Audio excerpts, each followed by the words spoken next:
The magic നോവലിലേക്ക് സ്വാഗതം. എന്റെ Manasaputhri part 12. അവർ 1000 രൂപയെടുത്ത് സൂസമ്മയ്ക്ക് കൊടുത്തു. അവൾ അപ്പോൾ തന്നെ വീട്ടിലേക്ക് പുറപ്പെട്ടു.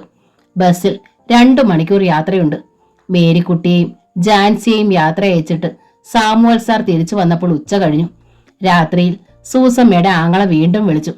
ഞങ്ങളുടെ അപ്പച്ചൻ 1 മണിക്കൂർ മുമ്പ് മരിച്ചു സാറേ. നാളെ 2 മണിക്ക് അടക്കം. സൂസമ്മ എന്തിയേ? സാമുവൽ സാർ ചോദിച്ചു. അവൾ വീട്ടിലുണ്ട്. ഞാൻ ബൂത്തിന്നാ വിളിക്കുന്നേ. വിവരം അറിഞ്ഞപ്പോൾ റോസമ്മയ്ക്കും സോഫിയയ്ക്കും വിഷമമായി. നാളെ അങ്ങോട്ടൊന്ന് പോകണ്ടായോ? റോസമ്മ ചോദിച്ചു. വയ്യാണ്ടിരിക്കുമ്പോ നീ യാത്ര ചെയ്യണ്ട, ഞാൻ പോയിട്ട് വരാം, സാമുവൽ സാർ പറഞ്ഞു. നാളെ സോഫിയ പോവല്ലേ? അതെ. പ്രകാശ് രാവിലെ വരുമെന്നാ പറഞ്ഞേ. നിന്നെ ഇവിടെ തനിച്ചാക്കിയിട്ട് ഞാൻ എങ്ങനെ പോകും? സാമുവൽ സാർ വിഷണ്ണനായി. പിറ്റേന്ന് രാവിലെ മുതൽ 3 പേരും പ്രകാശിന്റെ വരവും കാത്തിരുന്നു. രാവിലത്തെ ബ്രേക്ക്ഫാസ്റ്റും ഉച്ചയ്ക്കും രാത്രിയിലും സാമുവൽ സാറിനും റോസമ്മയ്ക്കും കഴിക്കാനുള്ള ഭക്ഷണവും സോഫി ഉണ്ടാക്കി വെച്ചിരുന്നു. 12 മണിയായി പ്രകാശിന്റെ കാർ വീട്ടുമുറ്റത്ത് വന്നു നിന്നപ്പോൾ. അയാൾ കാറിൽ നിന്ന് ഇറങ്ങിയപ്പോഴേക്കും സോഫി ഓടിച്ചെന്നു. 2 പേരും മുഖത്തോട് മുഖം നോക്കി അല്പനേരം നിന്നു. 2 പേരുടെയും കണ്ണുകളിൽ നീർ പൊടിഞ്ഞു. സോഫിയ, സ്നേഹാർദ്രമായി അയാൾ വിളിച്ചു. എന്തോ? വിധേയത്വത്തോടെ അവൾ വിളി കേട്ടു. എന്താ എന്നെ ഇത്രയും നാൾ വിളിക്കാഞ്ഞത്? സാറിനെ ബുദ്ധിമുട്ടിക്കണ്ടെന്ന് വിചാരിച്ചാണ്. ഞാൻ എന്ത് വിഷമിച്ചെന്നറിയാമോ? നീ എവിടെയാണെന്നറിയാതെ. സാർ എന്നോട് ക്ഷമിക്കണം.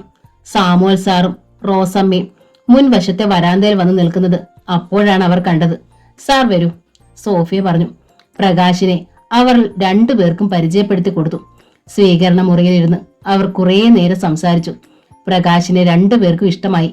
സോഫിയ നല്ല കുട്ടിയാ മോനെ, നീ ഭാഗ്യം ചെയ്തവനാ, റോസമ്മ പറഞ്ഞു. അയാൾ പുഞ്ചിരിച്ചു. സോഫിയെ കൊണ്ടുപോകാൻ അമ്മച്ചി ഞാൻ വന്നത്. തൽക്കാലം എന്റെ ഒരു കൂട്ടുകാരന്റെ വീട്ടിൽ താമസിപ്പിക്കാന്നാ ഞാൻ വിചാരിക്കുന്നത്. ഞാൻ അവിടെ വന്നാൽ ഓർഫനേജിലെ സിസ്റ്റർമാർ അത് അറിയത്തില്ലേ? ആശങ്കയോടെ സോഫിയ ചോദിച്ചു. അറിയും. വേണ്ട സാർ, ഞാൻ സാറിന്റെ കൂടെ ഇപ്പോൾ വന്നാൽ ഇവർ 2 പേരും തനിച്ചാകും. സഹായത്തിന് വേറെ ആരുമില്ല. അടുത്ത ആഴ്ച ജോളി വരും. എന്നിട്ട് ഞാൻ വന്നാ പോരെ? ആരാ ജോളി? സാമുവൽ സാറിന്റെ ഇളയ മോള. മംഗലപുരത്താ പഠിക്കുന്നേ, നേഴ്സിങ്ങിന്. അടുത്ത ആഴ്ച പരീക്ഷ കഴിഞ്ഞു വരും, സോഫിയ പറഞ്ഞു. എങ്കിൽ അത് മതി, എന്നെ അറിയിക്കണം, ഞാൻ വരാം. പ്രകാശ് സമ്മതിച്ചു. സാമുവൽ സാറിനും റോസമ്മയ്ക്കും സന്തോഷമായി. പ്രകാശ് ധൈര്യമായിട്ട് പൊയ്ക്കോളൂ, സോഫിയെ ഞാൻ സ്വന്തം മോളെ പോലെ നോക്കിക്കോളാം, സാമുവൽ സാർ പറഞ്ഞു. ഊണ് കഴിഞ്ഞിട്ടാണ് പ്രകാശ് അവിടുന്ന് തിരിച്ചു പോയത്. വീട്ടിലെത്തിക്കഴിഞ്ഞ് അയാൾ ഫാദർ കുര്യാക്കോസിനെ വിളിച്ച് സംസാരിച്ചു. അടുത്ത ആഴ്ച സോഫിയ വരുവച്ചോ? അത് മതി, അവൾ സുഖമായിട്ടിരിക്കുന്നു എന്നറിഞ്ഞല്ലോ, അത് തന്നെ ആശ്വാസം. പിറ്റേന്ന് ലിറ്റിൽ ഫ്ലവർ ഓർഫനേജിൽ നിന്ന് സിസ്റ്റർ മാർട്ടിന ഫോണിൽ പ്രകാശിനെ വിളിച്ചു. എന്താ സിസ്റ്റർ? അയാൾ ചോദിച്ചു. നാളെ കോൺവെന്റിലേക്കൊന്ന് വരണം, മദറിന് നിങ്ങളോട് എന്തോ സംസാരിക്കാനുണ്ട്, അവൾ പറഞ്ഞു. പിറ്റേന്ന് രാവിലെ കോളേജിലേക്ക് പോകുന്ന വഴി പ്രകാശ് കോൺവെന്റിൽ ചെന്ന് മദർ ബിയാട്രസിനെ കണ്ടു. പത്രത്തിൽ പരസ്യം കൊടുത്തിട്ട് സോഫിയയുടെ വിവരമെല്ലാം അറിഞ്ഞോ? മദർ ചോദിച്ചു. ഇല്ല മദർ, അയാൾക്ക് നുണ പറയേണ്ടി വന്നു. എന്തെങ്കിലും വിവരം കിട്ടിയാൽ എന്നെ അറിയിക്കണം. എവിടെയാണെങ്കിലും ഞങ്ങൾ ചെന്ന് കൊണ്ടുവരാം. ഇവിടുന്ന് ഇറങ്ങിപ്പോയത് അവൾ. ഇവിടെ തന്നെ വരാതെ പറ്റത്തില്ല, മദർ പറഞ്ഞു. പ്രകാശ് എതിർത്ത് ഒന്നും പറഞ്ഞില്ല. സമ്മതഭാവത്തിൽ തല കുലുക്കിയിട്ട് അയാൾ അവിടെ നിന്നിറങ്ങി. സോഫിയെ കൊണ്ടുവന്നാലും അവൾ സുരക്ഷിതയല്ലെന്ന് അയാൾക്ക് മനസ്സിലായി. അവകാശം പറഞ്ഞ് കോൺവെന്റിൽ നിന്ന് ആൾ വരും. എവിടെ കൊണ്ട് ചെന്ന് താമസിപ്പിക്കും സോഫിയെ? സുരക്ഷിതമായൊരു സ്ഥലമുണ്ട്, യമുന ആന്റിയുടെ പേൾവ്യൂ ബംഗ്ലാവ്. പേൾവ്യൂ ബംഗ്ലാവിൽ നിന്ന് ജെ എഡ്യൂക്കേഷണൽ ട്രസ്റ്റിന്റെ ഓഫീസിലേക്ക് പോകാൻ കാറിലേക്ക് കയറുകയായിരുന്നു അപ്പോൾ ഗ്ലോറിയ. പെട്ടെന്ന് അവളുടെ മൊബൈൽ ബെല്ലടിച്ചു. നോക്കിയപ്പോൾ അനൂപാണ് വിളിക്കുന്നത്. എന്തിനാണ് അവൻ ഇത്ര രാവിലെ? ഹലോ, അവൾ ഫോണിലേക്ക് പറഞ്ഞു. ഗ്ലോറിയ, ഞാൻ അങ്ങോട്ട് വരട്ടെ, എനിക്കൊരു കാര്യം സംസാരിക്കാനുണ്ട്. ഇന്നലെ വരെ മാഡം, ഇന്ന് ഗ്ലോറിയ. അറിയാതെ അവളുടെ പല്ലുകൾ ഞെരിഞ്ഞു. തന്നെ കെട്ടി തന്റെ ബോസ് ആകാമെന്നായിരിക്കും അവന്റെ വിചാരം. തന്റെ കയ്യില് വെറും കളിപ്പാവം മാത്രമാണ് അവനെന്ന് അധികം വൈകാതെ മനസ്സിലാക്കി കൊടുക്കണം. ഞാൻ ഓഫീസിലേക്ക് വന്നുകൊണ്ടിരിക്കുകയാണ്, ഗ്ലോറിയ പറഞ്ഞു. ഓക്കെ, ഞാൻ ഓഫീസിലുണ്ട്, അനൂപ് പറഞ്ഞു. അവൾ ഓഫീസിലെത്തി കഴിഞ്ഞപ്പോൾ അയാൾ അവളെ കാണാൻ വന്നു. ഗുഡ് മോർണിംഗ് ഗ്ലോറിയ, പുഞ്ചിരിയോടെ അയാൾ പറഞ്ഞു. Good morning.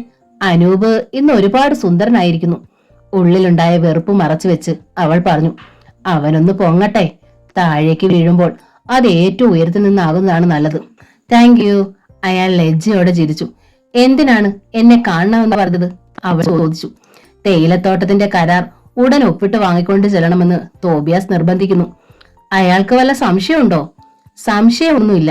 5 കോടിയല്ലേ കണ്ണുമടച്ചെന്റെ കയ്യിൽ എടുത്തു തന്നത്. തന്നെയല്ല, കളിക്കുന്നത് ഗ്ലോറിയോടല്ലേ. മനസ്സിൽ പേടി കാണും. എഗ്രിമെന്റ് ഒപ്പിട്ട് നാളെ കൊടുക്കാമെന്ന് പറ. ശരി, പിന്നെ നമ്മുടെ കാര്യം ഞാൻ എന്നാണ് വീട്ടിൽ സംസാരിക്കേണ്ടത്? പ്രതീക്ഷയോടെ അനൂപ് ചോദിച്ചു.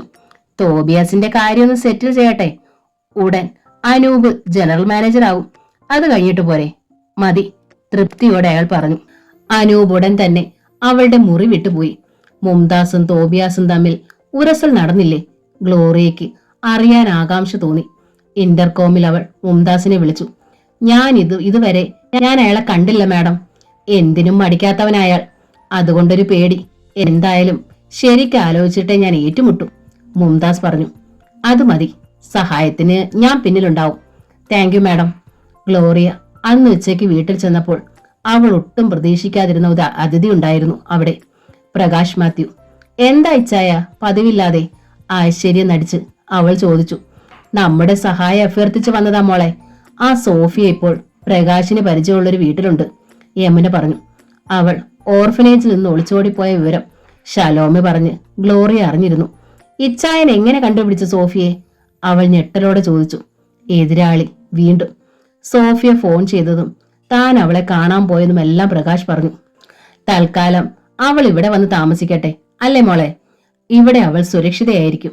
അവൾ ഇവിടെ ഉണ്ടെന്ന് ഒരു കുഞ്ഞു പോലും അറിയില്ല, ജെയിംസ് പറഞ്ഞു. അതെ, സോഫിയ വരട്ടെ, എനിക്കൊരു കൂട്ടാകും, ആഹ്ലാദം നടിച്ചു ഗ്ലോറിയ പറഞ്ഞു. സന്തോഷത്തോടെയാണ് പ്രകാശ് മടങ്ങിയത്. അന്ന് വൈകുന്നേരം ലിറ്റിൽ ഫ്ലവർ കോൺവെന്റിലേക്ക് ഗ്ലോറിയ ഫോൺ ചെയ്തു. സിസ്റ്റർ മാർട്ടിനെയാണ് അവൾക്ക് കിട്ടിയത്. സോഫിയ ഇങ്ങോട്ട് വരില്ലെന്ന് ഉറപ്പാക്കണം.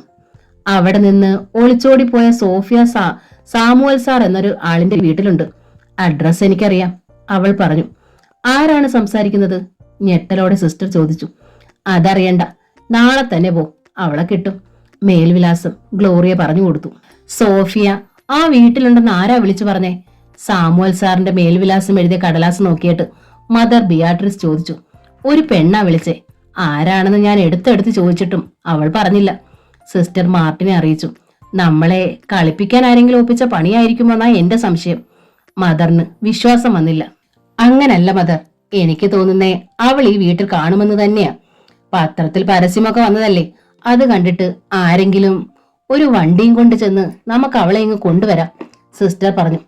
മദർ നിഷേധാർത്ഥത്തിൽ തലയാട്ടി. അത് പാടില്ല സിസ്റ്ററെ, അവളെ കാണാനില്ലെന്ന് നമ്മൾ പോലീസിൽ കംപ്ലൈന്റ് കൊടുത്തിട്ടില്ലേ? നമുക്ക് കിട്ടിയ വിവരം നമ്മൾ പോലീസിനെ അറിയിക്കുന്നു. അവർ ചെന്ന് അവളെ കൊണ്ടുവരട്ടെ. മദർ പറഞ്ഞതാണ് ശരിയെന്ന് സിസ്റ്റർ മാർട്ടിനയ്ക്ക് ബോധ്യമായി. ഉടൻ തന്നെ അവർ പോലീസ് സ്റ്റേഷനിലേക്ക് വിളിച്ചു. സബ് ഇൻസ്പെക്ടർ മുഹമ്മദ് അലിയാണ് കിട്ടിയത്. സാറേ, ഞാൻ ലിറ്റിൽ ഫ്ലവർ കോൺവെന്റിലെ സിസ്റ്റർ മാർട്ടിനെയാണ്. ഞങ്ങളുടെ ഓർഫനേജിൽ നിന്ന് കാണാതായ സോഫിയെ കുറിച്ച് ഒരു വിവരം കിട്ടിയിട്ടുണ്ട്. എന്താണ്? അവൾ വെള്ളിയാമറ്റത്തൊരു വീട്ടിലുണ്ട്. ഒരാൾ ഫോണിൽ വിളിച്ചു പറഞ്ഞതാ. സിസ്റ്റർ മാർട്ടിന കാര്യങ്ങൾ പറഞ്ഞു. ഞാൻ അങ്ങോട്ട് വരാം സിസ്റ്ററെ, അന്നേരം വിശദമായി സംസാരിക്കാം. ഉടൻ തന്നെ മുഹമ്മദ് അലി ഫോൺ കട്ട് ചെയ്തിട്ട് ഡാനിയെ വിളിച്ചു. എടോ, ആ സോഫി എവിടെ ഉണ്ടെന്ന് വിവരം കിട്ടിയിട്ടുണ്ട്.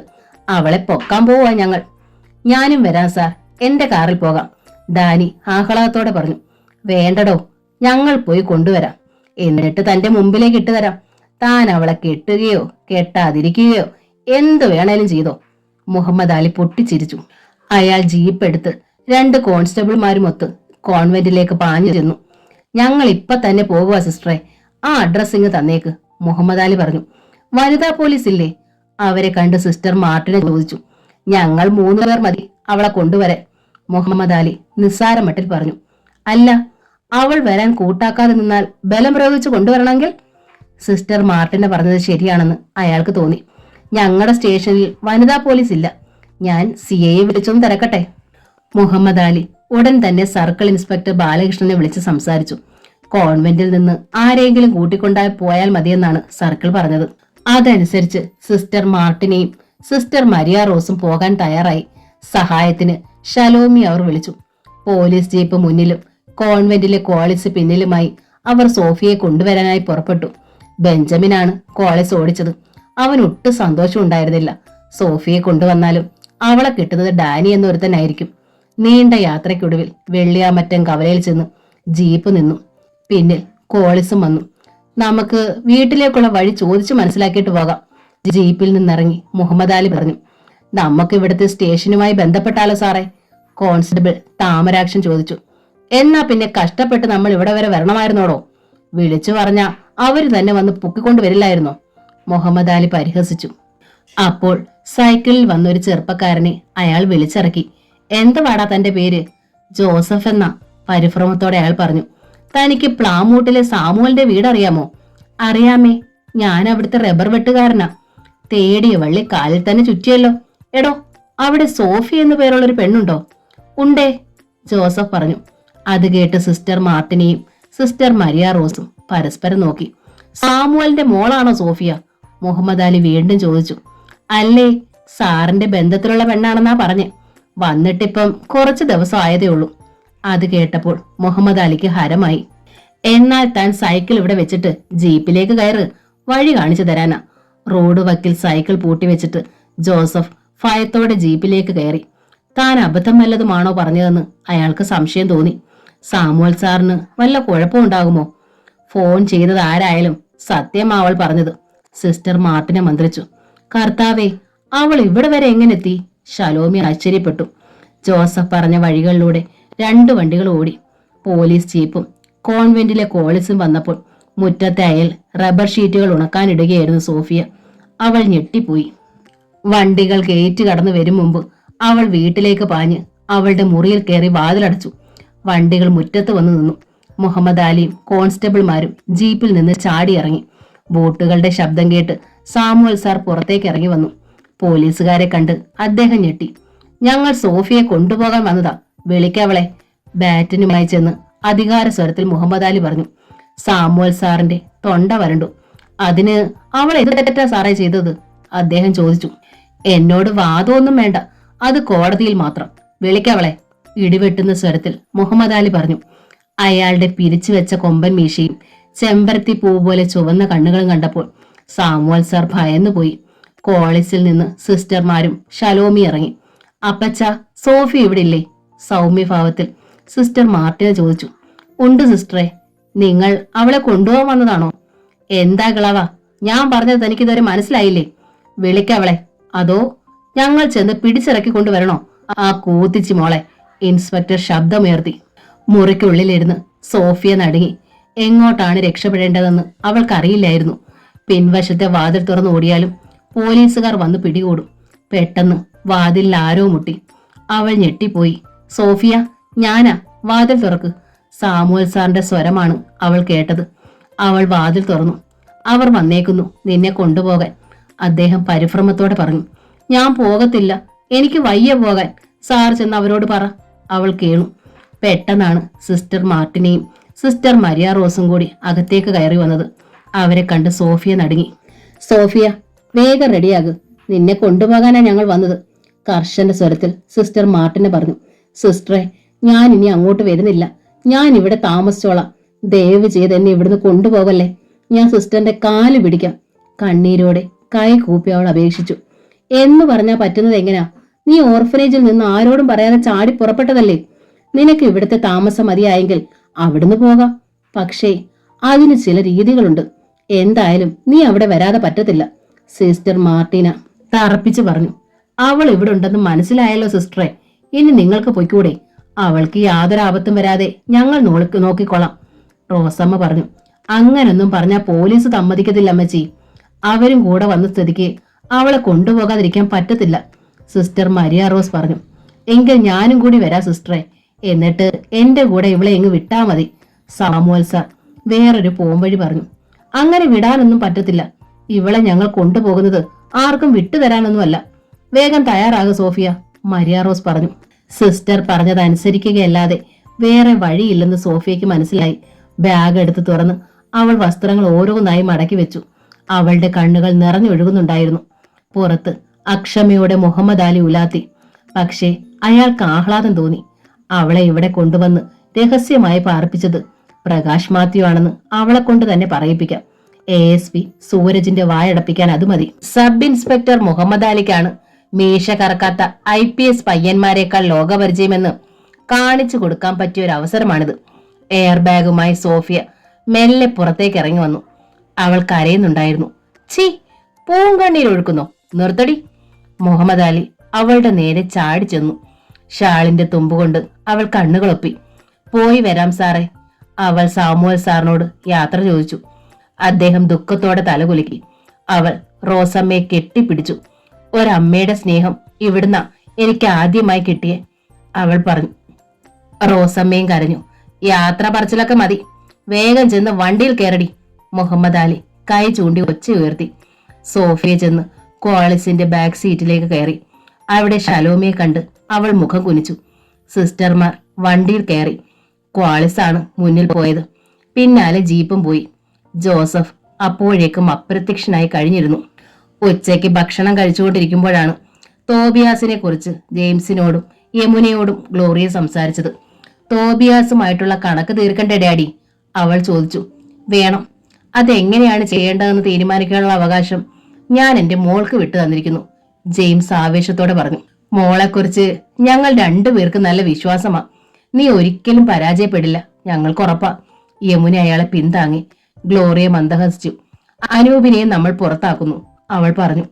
നമ്മളെ വഞ്ചിക്കാൻ തയ്യാറായ ഒരാളെയും നമ്മുടെ ട്രസ്റ്റിന് വേണ്ട, ജെയിംസ് പറഞ്ഞു. അന്ന് ഓഫീസിലെത്തിയ ശേഷം ഗ്ലോറിയ അവളുടെ മുറിയിലേക്ക് തോബിയാസിനെ വിളിപ്പിച്ചു. ആശങ്കയുണ്ടായിരുന്നെങ്കിലും അത് മറച്ചു പിടിച്ച് ധൈര്യം നടിച്ചാണ് അയാൾ ചെന്നത്. ഗ്ലോറിയ അയാളെ നോക്കി പുഞ്ചിരിച്ചു. അങ്കിൾ ഇരിക്കൂ, വളരെ പ്രധാനപ്പെട്ട ഒരു കാര്യം സംസാരിക്കാനാണ് ഞാൻ വിളിപ്പിച്ചത്. മൂന്നാറിലുള്ള ആ 15 ഏക്കർ സ്ഥലമില്ലേ, ഞാനത് വിൽക്കാൻ തീരുമാനിച്ചു. 5 കോടി രൂപയ്ക്ക്. നഷ്ടമാണോ അങ്കിൾ? നഷ്ടമൊന്നുമല്ല, 4 കോടിയിൽ കൂടുതൽ കിട്ടത്തില്ല. 5 തരാമെന്ന് പറഞ്ഞെങ്കിൽ ഉടൻ കച്ചവടമാക്കുന്നതാ നല്ലത്, അയാൾ ഉപദേശിച്ചു. ഒരു ജാസ്മിനാണ് വാങ്ങാൻ പോകുന്നത്. അന്വേഷിച്ചപ്പോ അവൾ ഒരു MBBS സ്റ്റുഡന്റ് ആണെന്നാ അറിഞ്ഞ്. പെട്ടെന്ന് തോബിയാസിന്റെ മുഖം വിളറി. വെറും ഒരു സ്റ്റുഡന്റിന് എവിടുന്ന് കിട്ടാൻ 5 കോടി? പിന്നെ അന്വേഷിച്ചപ്പോഴാ അവൾ അങ്കിളിന്റെ മോളാന്നറിഞ്ഞ്. നീ എന്നെ പരിഹസിക്കുകയാണോ? കോപം കൊണ്ട് തോബിയാസിന്റെ കണ്ണുകൾ ചുവന്നു. അയ്യോ അല്ല, അങ്കിൾ എന്നെ തെറ്റിദ്ധരിക്കല്ലേ. നമുക്കൊരു കോംപ്രമൈസിലെത്താം. അങ്കിളും മുംതാസും കൂടി 5 കോടിയോളം രൂപ JJ എഡ്യൂക്കേഷണൽ ട്രസ്റ്റിൽ നിന്ന് വെട്ടിച്ചിട്ടുണ്ട്, ശരിയല്ലേ? പകരം ഈ 5 കോടി ഞാനിങ്ങ് എടുക്കുകയാണ്. അപ്പോൾ ആ കടമങ്ങ് വീട്ടി. ഓക്കേ? തോബിയസ് ചാടി എഴുതി. ഇതിനൊക്കെ ഞാൻ പകരം വീട്ടുപടി, നീ ചെവിയിൽ നുള്ളിക്കോ. അധിക നാൾ നീ ഈ കസേരയിൽ ഇരിക്കത്തില്ല, അയാൾ അലറി. എയർ കണ്ടീഷൻ ചെയ്ത മുറി ആയതുകൊണ്ട് ശബ്ദം പുറത്തേക്ക് പോയില്ല. എന്നെ നിങ്ങൾക്ക് ഒരു ചുക്കും ചെയ്യാൻ പറ്റത്തില്ല. അക്കാര്യം എനിക്കും അറിയാം, നിങ്ങൾക്കും അറിയാം. തോബിയാസേ, നിങ്ങൾക്കറിയാൻ താല്പര്യമുള്ള ഒരു കാര്യം കൂടി ഞാൻ പറയാം. അയാൾ അവളെ പകച്ചു നോക്കി. ഈ കച്ചവടത്തിന്റെ പിന്നിൽ നിങ്ങളാണുള്ളതെന്ന് എനിക്ക് പറഞ്ഞു തന്ന ആരാണെന്നറിയാമോ? നിങ്ങളുടെ ഒരു വിശ്വസ്തനാണ്. ആര്? Assistant manager Anoop John. Tobias ഞെട്ടിപ്പോയി. പക്ഷേ എനിക്ക് അയാളെ ഇതിനു വേണ്ടി ഇത്തിരി പ്രലോഭിപ്പിക്കേണ്ടി വന്നു. നിങ്ങൾ പോയി കഴിഞ്ഞാൽ അയാളെ ജനറൽ മാനേജർ ആക്കാമെന്ന് ഞാൻ പറഞ്ഞു. പിന്നെ വേറൊരു ഓഫറും കൊടുത്തു. അതിൽ അയാൾ വീണു. എടാ തെണ്ടി, തോബിയാസ് പല്ലിറുമി. ഒപ്പം നിന്നവനാണ്, എല്ലാം സമ്മതിച്ചതുമാണ്. തന്നെ കുരുക്കാൻ ഇവളെ അവൻ സഹായിച്ചിരിക്കുന്നു. മാപ്പർഹിക്കാത്ത തെറ്റ്. ഇനി നിങ്ങൾക്ക് പോകാം മിസ്റ്റർ തോബിയാസ്. നിങ്ങളെ ഈ നിമിഷം എനിക്ക് വേണമെങ്കിൽ പുറത്താക്കാം. പക്ഷേ ഞാനിത് ചെയ്യുന്നില്ല. കാരണം ഇനിയും ചിലത് കൂടി എനിക്ക് തീർക്കാനുണ്ട്. തോബിയാസ് എഴുന്നേറ്റ് കൊടുങ്കാറ്റ് പോലെ മുറിയിൽ നിന്നിറങ്ങിപ്പോയി. അയാൾ സ്വന്തം മുറിയിലേക്കാണ് പോയത്. AC കുളിർമയിലും അയാൾ വിയർത്തു. ഒന്നിനോടൊന്ന് പരാജയം. അടി തെറ്റുകയാണ്, അതും ഒരു പീക്കിരി പെണ്ണിനോട്. തോബിയാസിന്റെ തല പുകഞ്ഞു. ഒടുവിൽ അയാൾ ഫോൺ എടുത്തൊരു നമ്പറിൽ വിളിച്ചു. 5 മിനിറ്റോളം അയാൾ ശബ്ദം താഴ്ത്തി സംസാരിച്ചു. അവൻ താമസിക്കുന്ന വീട് മനസ്സിലായോ? ഒടുവിൽ അയാൾ ചോദിച്ചു. മനസ്സിലായി സാർ. എത്രയും വേഗം കാര്യം നടത്തണം. ഏറ്റു. ആർക്കും ഒരു സംശയം ഉണ്ടാകരുത്, വീണ്ടും അയാൾ പറഞ്ഞു. ഇല്ല സാർ, ആദ്യമായിട്ടല്ലല്ലോ ഞാൻ ഇങ്ങനെയുള്ള കാര്യം ചെയ്തത്. പക്ഷേ 1 ലക്ഷം രൂപ ക്യാഷ് ആയിട്ട് ഇന്ന് സന്ധ്യയ്ക്ക് മുമ്പ് എനിക്ക് കിട്ടണം, ഒരു കനത്ത സ്വരം പറഞ്ഞു. അത് കിട്ടിയിരിക്കും. തോബിയാസ് ഫോൺ വെച്ചു. അയാളുടെ മേശപ്പുറത്തെ ഫ്ലവർ വേസിനുള്ളിലുണ്ടായിരുന്ന നീലപ്പൂവിന്റെ കേസരം കുഞ്ഞു മൈക്രോഫോൺ ആയിരുന്നു. ഗ്ലോറിയയുടെ മുറിയിലുണ്ടായിരുന്ന ടേപ്പ് റെക്കോർഡർ ആ സംഭാഷണം മുഴുവൻ റെക്കോർഡ് ചെയ്തു. ഇയർഫോൺ ഉപയോഗിച്ച് അവൾ അത് അപ്പോൾ തന്നെ കേട്ടു. അനൂപ് ജോണിന്റെ അന്ത്യം അടുത്തിരിക്കുന്നു. ഇയർഫോൺ മാറ്റിവെച്ചിട്ട് അവൾ ലിറ്റിൽ ഫ്ലവർ കോൺവെന്റിലേക്ക് ഫോൺ ചെയ്തു. സോഫിയെ കൊണ്ടുവരാൻ പോയിട്ട് സിസ്റ്റർ മാർട്ടിന തിരിച്ചെത്തിയോ? ഫോൺ അറ്റൻഡ് ചെയ്ത സിസ്റ്റർ മാർഗരറ്റിനോട് അവർ ചോദിച്ചു. അവളെയും കൊണ്ട് അവർ ഇവിടുത്തെ പോലീസ് സ്റ്റേഷനിൽ എത്തിയിട്ടുണ്ട്. ഇപ്പൊ വിളിച്ചിരുന്നു, സിസ്റ്റർ പറഞ്ഞു. പോലീസ് സ്റ്റേഷനിൽ അപ്പോൾ സിസ്റ്റർ മാർട്ടിനെയും സിസ്റ്റർ മരിയ റോസും സോഫിയയും ഷലോമിയും ഉണ്ടായിരുന്നു. സോഫിയയുടെ കണ്ണുകൾ തോർന്നിരുന്നില്ല. സിസ്റ്റർ ഇവളെ ഇന്നേ ദിവസം പോലീസ് സ്റ്റേഷനിൽ നിന്ന് കൈപ്പറ്റിയതായി എഴുതി ഒപ്പിട്ട് തരണം. അതിനുശേഷം ഇവളെ ഇവിടുന്ന് കൊണ്ടുപോകാവുന്നതാണ്, സബ് ഇൻസ്പെക്ടർ മുഹമ്മദ് അലി പറഞ്ഞു. അങ്ങനെ എഴുതി ഒപ്പിട്ട് തരാം, സിസ്റ്റർ മാർട്ടിനെ സമ്മതിച്ചു. മുഹമ്മദ് അലി പറഞ്ഞു കൊടുത്ത വാക്കുകൾ റൈറ്റർ ഒരു കടലാസിൽ എഴുതിയെടുത്തു. എന്നിട്ട് അയാൾ അത് സിസ്റ്ററെ വായിച്ചു കേൾപ്പിച്ചു. സിസ്റ്റർ മാർട്ടിന പേരെഴുതി കടലാസിൽ ഒപ്പിട്ടു കൊടുത്തു. സാക്ഷികളായി സിസ്റ്റർ മരിയ റോസും ഷലോമിയും ഒപ്പിട്ടു. എടി, സിസ്റ്റർമാരുടെ കൂടെ നീ പൊയ്ക്കോ. ഇനിയെങ്കിലും അവിടെ അടങ്ങി ഒതുങ്ങി ജീവിച്ചോണം കേട്ടോ. എന്റെ കൈക്ക് ജോലി ഉണ്ടാക്കല്ലേ. ഷർട്ടിന്റെ കൈ ചുരുട്ടി മസിൽ കാണിച്ചു മുഹമ്മദ് അലി പറഞ്ഞു. താങ്ക് യു സർ, ഞങ്ങൾ പോവുകയാണ്, സിസ്റ്റർ മാർട്ടിന പറഞ്ഞു. അപ്പോൾ പോലീസ് സ്റ്റേഷന്റെ മുറ്റത്തേക്ക് വെള്ള നിറത്തിലുള്ള ഒരു കാർ വന്നു നിന്നു. എല്ലാവരും തല തിരിച്ച് വെളിയിലേക്ക് നോക്കി. വെള്ള നിറമുള്ള ആ കാറിൽ നിന്ന് രണ്ടുപേർ വെളിയിലേക്ക് ഇറങ്ങി. ആദ്യം ASP സൂരജും പിന്നാലെ പ്രകാശ് മാത്യുവും. അവർ വേഗം പോലീസ് സ്റ്റേഷന്റെ പടികൾ കയറി ചെന്നു. സോഫിയയും കൊണ്ട് കോൺവെന്റിലേക്ക് പോകാൻ തയ്യാറായി നിൽക്കുകയായിരുന്നു സിസ്റ്റർ മാർട്ടിനെയും സിസ്റ്റർ മരിയ റോസും ഷലോമിയും. പ്രകാശ് സാർ. പ്രകാശിനെ കണ്ട് സന്തോഷം സഹിക്കവയ്യാതെ സോഫിയെ വിളിച്ചു. സോഫിയ. സിസ്റ്റർ മാർട്ടിന ശാസനയോടെ അവളെ നോക്കി. സൂരജിനെ കണ്ട് പരിഹാസം നിറഞ്ഞൊരു ചിരി SI മുഹമ്മദ് അലിയുടെ ചുണ്ടുകളിൽ വിരിഞ്ഞു. പക്ഷേ അയാൾ വേഗം സൂരജിനെ സല്യൂട്ട് ചെയ്തു. കാണാതായ സോഫിയെ സബ് ഇൻസ്പെക്ടർ മുഹമ്മദ് അലിയും സംഘവും ചെന്ന് കണ്ടുപിടിച്ചു അല്ലേ? കൺഗ്രാറ്റുലേഷൻസ് മിസ്റ്റർ മുഹമ്മദ് അലി, സൂരജ് അയാളെ അഭിനന്ദിച്ചു. ഇവളൊരു വീട്ടിലുണ്ടെന്ന് ഒരാൾ ഫോൺ ചെയ്ത് കോൺവെന്റിൽ അറിയിച്ചു. ആ അഡ്രസ് വെച്ച് ചെന്നാ സാർ ഞങ്ങൾ ഇവളെ പൊക്കിയത്, മുഹമ്മദ് അലി പറഞ്ഞു. അത് ശരി, അപ്പോൾ SIക്ക് ഒട്ടും ബുദ്ധി ഉപയോഗിക്കേണ്ടി വന്നില്ല. ചെന്ന് വണ്ടിയിൽ കയറ്റി ഇങ്ങ് കൊണ്ടുവന്നാൽ മാത്രം മതിയായിരുന്നു, സൂരജ് പറഞ്ഞു. മുഹമ്മദ് അലിയുടെ മുഖം വിളറി. ആരും വിളിച്ചു പറഞ്ഞില്ലായിരുന്നെങ്കിലും ഞാനിവളെ കണ്ടുപിടിക്കുമായിരുന്നു സാർ. ഓക്കെ, അപ്പോൾ സോഫിയ വീണ്ടും ഓർഫനേജിലേക്ക് പോവുകയാണോ? സൂരജ് ചോദിച്ചു. അതെ, ഞങ്ങൾ ഇവളെ കൊണ്ടുപോകാം സാർ, സിസ്റ്റർ മാർട്ടിന പറഞ്ഞു. ഓർഫനേജിൽ താമസിക്കാൻ ബുദ്ധിമുട്ടുള്ളത് കൊണ്ടല്ലേ സോഫിയ അവിടെ വിട്ടുപോയത്? അവളുടെ സമ്മതത്തോടു കൂടിയാണോ സിസ്റ്റർ വീണ്ടും അവളെ അങ്ങോട്ട് കൊണ്ടുപോകുന്നത്? സിസ്റ്റർ മാർട്ടിന ഒന്ന് പകച്ചു. സോഫിയയുടെ നേരെ സൂരജ് തിരിഞ്ഞു. കുട്ടി, നിനക്ക് ഓർഫനേജിലേക്ക് പോകാൻ സമ്മതമാണോ? അല്ല സാർ, എനിക്ക് അങ്ങോട്ട് പോകണ്ട. എനിക്ക് ഇഷ്ടമില്ലാത്ത ആളിനെ കൊണ്ട് കെട്ടിക്കാനാ എന്നെ കൊണ്ടുപോകുന്നേ, കണ്ണീരോടെ സോഫിയ പറഞ്ഞു. അവളുടെ സമ്മതമൊന്നും ഞങ്ങൾക്ക് വേണ്ട. ഇത്രയും കാലം ഓർഫനേജിലാണ് അവൾ വളർന്നത്. ഞങ്ങൾ ഇവളെ കൊണ്ടുപോകും, സിസ്റ്റർ മാർട്ടിന പറഞ്ഞു. സോഫിയയ്ക്ക് 18 വയസ്സ് കഴിഞ്ഞ സ്ഥിതിക്ക് ഇനി അവളുടെ ഭാവി തീരുമാനിക്കാനുള്ള അവകാശം അവൾക്ക് മാത്രമാണ് സിസ്റ്ററെ, സൂരജ് പറഞ്ഞു. സിസ്റ്റർ മാർട്ടിനയ്ക്ക് മറുപടി ഇല്ലായിരുന്നു. പെട്ടെന്ന് ഒരു കാർ വെളിയിൽ വന്നു നിന്നു. കാറിൽ നിന്ന് കുര്യോക്കോസ് അച്ഛനാണ് ഇറങ്ങിയത്. അച്ഛൻ സ്റ്റേഷനിലേക്ക് കയറി വന്നു. ഞാൻ സമയത്ത് തന്നെ എത്തിയല്ലോ സൂരജ്, അച്ഛൻ ചോദിച്ചു. ഉവ്വച്ചോ, ഓർഫനേജിലേക്ക് മടങ്ങിപ്പോകാൻ സോഫിയയ്ക്ക് സമ്മതമല്ലെന്നാണ് പറയുന്നത്. എങ്കിൽ പിന്നെ അവളെ നിർബന്ധിച്ച് കൊണ്ടുപോകരുത് സിസ്റ്ററെ, കുര്യോക്കോസ് അച്ഛൻ പറഞ്ഞു. പിന്നെ ഇവൾ എങ്ങോട്ട് പോകും? സിസ്റ്റർ ചോദിച്ചു. എന്റെ പേരക്കുട്ടിയാകാനുള്ള പ്രായമേ ഉള്ളൂ സോഫിയയ്ക്ക്. എന്റെ ഏർപ്പാടിൽ ഞാൻ അവളെ സുരക്ഷിതത്വമുള്ള ഒരു സ്ഥലത്ത് താമസിപ്പിക്കും. സോഫിയയും പ്രകാശും നിശബ്ദരായി നിന്നതേ ഉള്ളൂ. സിസ്റ്റർ എന്തു പറയുന്നു? പെട്ടെന്ന് മുഹമ്മദ് അലി ചോദിച്ചു. വിട്ടുകൊടുക്കരുത് എന്ന അർത്ഥത്തിൽ അയാൾ രഹസ്യമായി സിസ്റ്റർ മാർട്ടിനെ കണ്ണുകാട്ടി. സോഫിയെ ഞങ്ങൾ കൊണ്ടുപോകും, അവൾ ഞങ്ങളുടെ പെണ്ണാണ്, സിസ്റ്റർ ഉറച്ചു നിന്നു. ഓക്കെ, നാളെ ഇവളുടെ ശവം അവിടുത്തെ കിണറ്റിലോ ഓർഫനേജിന്റെ മോന്തായത്തിൽ കെട്ടിയ സാരിത്തുമ്പിലോ കണ്ടെത്തിയാൽ അതിന്റെ പൂർണ്ണ ഉത്തരവാദിത്വം സിസ്റ്റർക്കായിരിക്കുമെന്ന് എഴുതി ഒപ്പിട്ട് തന്നിട്ട് സോഫിയെ കൊണ്ടുപോകാം, സൂരജ് പറഞ്ഞു. സിസ്റ്റർ മാർട്ടിന് ഒന്ന് പരിങ്ങി. അവർ എന്താണ് പറയാൻ പോകുന്നതെന്നറിയാൻ എല്ലാവരും ആകാംക്ഷയോടെ നിന്നു. എനിക്ക് മദറിനോടൊന്ന് സംസാരിക്കണം, അവർ പറഞ്ഞു.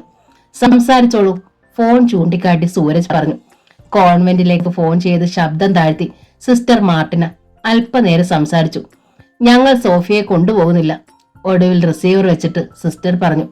സോഫിയയുടെയും പ്രകാശിന്റെയും മുഖത്ത് ആശ്വാസഭാവം പരന്നു. മുഹമ്മദ് അലിയുടെ മുഖം മങ്ങി. താങ്ക് യു സിസ്റ്റർ, ഇനി ഞാനാണ് ഇവളുടെ ഗാർഡിയൻ, കുര്യാക്കോസ് അച്ഛൻ പറഞ്ഞു. സിസ്റ്റർ മാർട്ടിന അപ്പോൾ സോഫിയയുടെ അടുത്തേക്ക് ചെന്നു. ഞങ്ങൾക്ക് നിന്നോട് ദേഷ്യമോ പകയോ വെറുപ്പോ ഒന്നുമില്ല സോഫിയ. നിന്റെ നന്മയും സുരക്ഷിതത്വവും മാത്രമേ ഞങ്ങൾ ആഗ്രഹിച്ചിട്ടുള്ളൂ. അവിടുത്തെ അനുഗ്രഹം നിനക്ക് എപ്പോഴും ഉണ്ടാവട്ടെ, സിസ്റ്റർ പറഞ്ഞു. ഞാൻ ഒരിക്കലും നിങ്ങൾ ആരെയും മറക്കത്തില്ല സിസ്റ്ററെ. നന്ദിയും സ്നേഹവും എപ്പോഴും ഉണ്ടാകും, സോഫിയ പറഞ്ഞു. സിസ്റ്റർ മാർട്ടിനെയും സിസ്റ്റർ മരിയ റോസും ഷലോമിയും അവളെ വിട്ടിട്ട് സ്റ്റേഷനിൽ നിന്ന് ഇറങ്ങിപ്പോയി. അപ്പോൾ സോഫിയെ കുര്യാക്കോസ് അച്ഛൻ ഏറ്റെടുക്കുകയാണ് അല്ലേ, സൂരജ് ചോദിച്ചു. അതെ, ഇവിടെ ചില ഫോർമാലിറ്റീസ് ഉണ്ട്, ഞാൻ ഒപ്പിട്ട് തരാം. സോഫിയെ ഏറ്റെടുത്തുകൊണ്ട് പോവുകയാണെന്നും എപ്പോൾ ആവശ്യപ്പെട്ടാലും ഹാജരാക്കാമെന്ന് സമ്മതിച്ചു. എഴുതി അച്ഛന് ഒപ്പിട്ട് കൊടുത്തു. സൂരജിന് നന്ദി പറഞ്ഞ് സോഫിയയും പ്രകാശുമൊത്ത് അച്ഛൻ കാറിൽ ചെന്ന് കയറി. ബാക്ക് സീറ്റിലാണ് അച്ഛനും അവളും ഇരുന്നത്. അവർ വന്ന് സോഫിയെ കൊണ്ടുപോയപ്പോൾ തന്നെ സാമുവൽ സാർ എനിക്ക് ഫോൺ ചെയ്തു. ഉടൻ തന്നെ ഞാൻ അച്ഛനെ അക്കാര്യം അറിയിച്ചു. അച്ഛൻ സൂരജുമായി ബന്ധപ്പെട്ടു. നടന്ന കാര്യങ്ങൾ പ്രകാശ് അവളോട് പറഞ്ഞു. ഇനി നമ്മൾ എങ്ങോട്ടാണ് പോകുന്നത്, അവൾ ചോദിച്ചു. എന്റെ ബന്ധു ബോബൻ ഇവിടെ അടുത്താ താമസിക്കുന്നത്. ബാങ്കിലെ അവന് ജോലി. അവന്റെ വൈഫ് ചാന്ദിനി ടീച്ചറാ. അവർ രണ്ടുപേരും ഒരു സെർവന്റും മാത്രമേ ഉള്ളൂ വീട്ടിൽ. സോഫിയയ്ക്ക് തൽക്കാലം അവിടെ താമസിക്കാം. ബോബനും ചാന്ദിനിയും സമ്മതിച്ചു കഴിഞ്ഞു, അച്ഛൻ പറഞ്ഞു. തൽക്കാലം എല്ലാം ഒന്ന് അടങ്ങട്ടെ സോഫിയ, അതുവരെ നമുക്ക് കാത്തിരിക്കാം, പ്രകാശ് പറഞ്ഞു. എത്ര നാൾ കാത്തിരിക്കാനും ഞാൻ തയ്യാറാണ് സാർ. സോഫിയ കണ്ണീർ തുടച്ചു. മനോഹരമായൊരു വീടിന്റെ മുമ്പിൽ ചെന്ന് കാർ നിന്നു. ഇതാണ് ബോബന്റെ വീട്, റോസ് വില്ല. 3 പേരും കാറിൽ നിന്നിറങ്ങി. കുര്യാക്കോസ് അച്ഛൻ വിളിച്ചു പറഞ്ഞതനുസരിച്ച് ബോബനും ചാന്ദിനിയും വീട്ടിലെത്തിയിരുന്നു. ഇതാണ് നമ്മുടെ കഥാനായിക, കുര്യാക്കോസ് അച്ഛൻ സോഫിയ അവർക്ക് പരിചയപ്പെടുത്തി.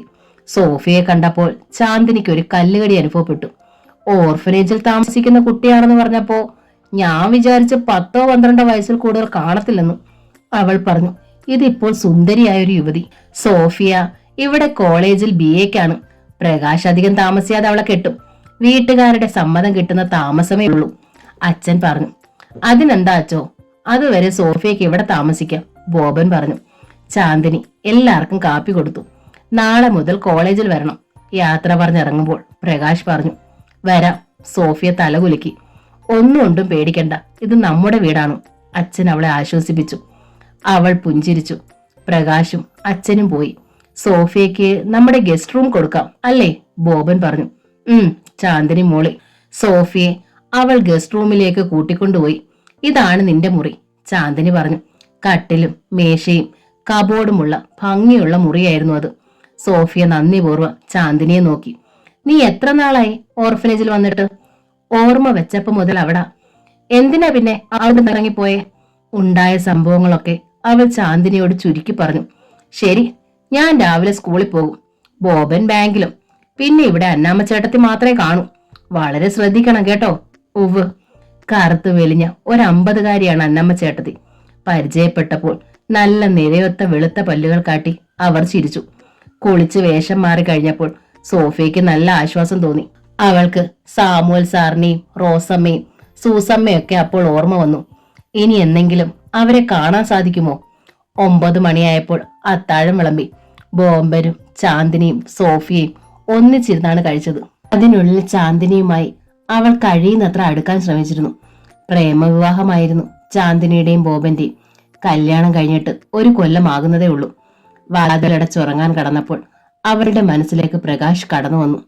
പ്രകാശ് സാർ രക്ഷിക്കാൻ എത്തിയില്ലായിരുന്നെങ്കിൽ ഡാനിയെ കൊണ്ട് തന്നെ അവർ കെട്ടിച്ചേനെ. ഡാനി അപ്പോൾ ടൗണിലെ ഒരു ഹോട്ടൽ മുറിയിലിരുന്ന് മുഹമ്മദ് അലിയുമൊത്ത് മദ്യപിക്കുകയായിരുന്നു.